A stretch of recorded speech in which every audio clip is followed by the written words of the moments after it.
teman-teman, Assalamualaikum warahmatullahi wabarakatuh. Selamat siang menjelang sore. Perkenalkan, nama saya Sela Alofia dan teman saya Ropita. Jadi kami di sini ingin membahas apa sih itu Jepang. Jelaskan alasan Jepang menjajah negara-negara Asia. Sebutkan negara-negara yang dijajah Jepang. Jepang menjajah negara-negara Asia karena mereka mencari sumber daya alam, pasar untuk produk manufaktur, dan untuk memperluas pengaruh politik dan militer mereka. Negara-negara yang dijajah Jepang antara lain Korea, Taiwan, Manchuria, Tiongkok, dan beberapa bagian dari Asia Tenggara, seperti Indonesia, Filipina, dan Vietnam.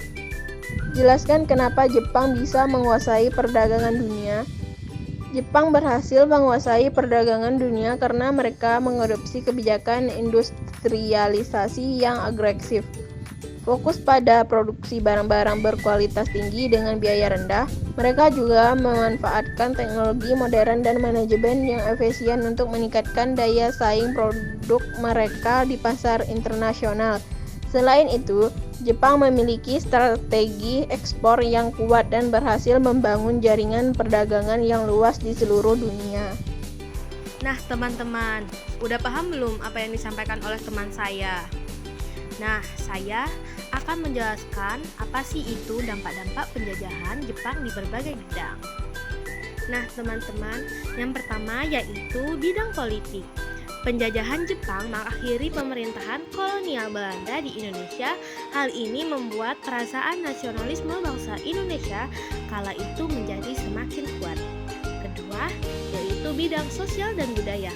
Penjajahan Jepang memberikan ruang bagi perkembangan paham nasionalisme di Indonesia. Yang ketiga, yaitu di bidang militer.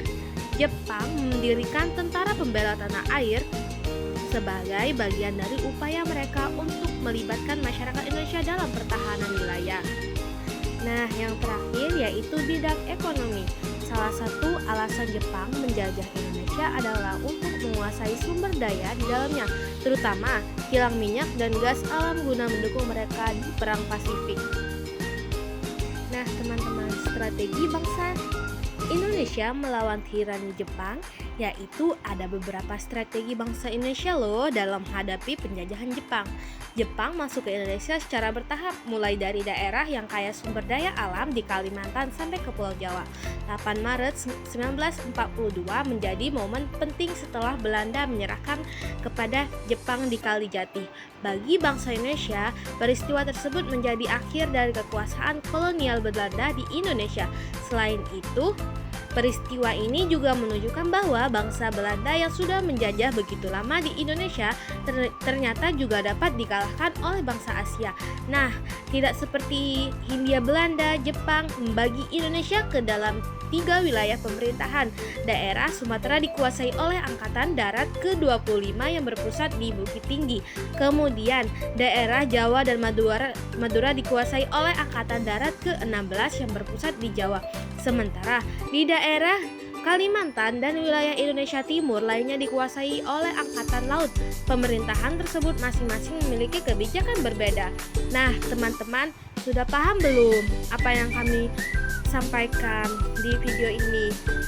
Nah, teman-teman, kesimpulan yang dapat kita simpulkan dari pelajaran hari ini yang diperoleh dalam pelajari sejarah kedatangan dan awal pemerintahan Jepang di Indonesia adalah tentang pentingnya persatuan dan semangat nasionalisme rakyat Indonesia harus bersatu dan berjuang bersama untuk memperoleh kemerdekaan dari penjajah Jepang.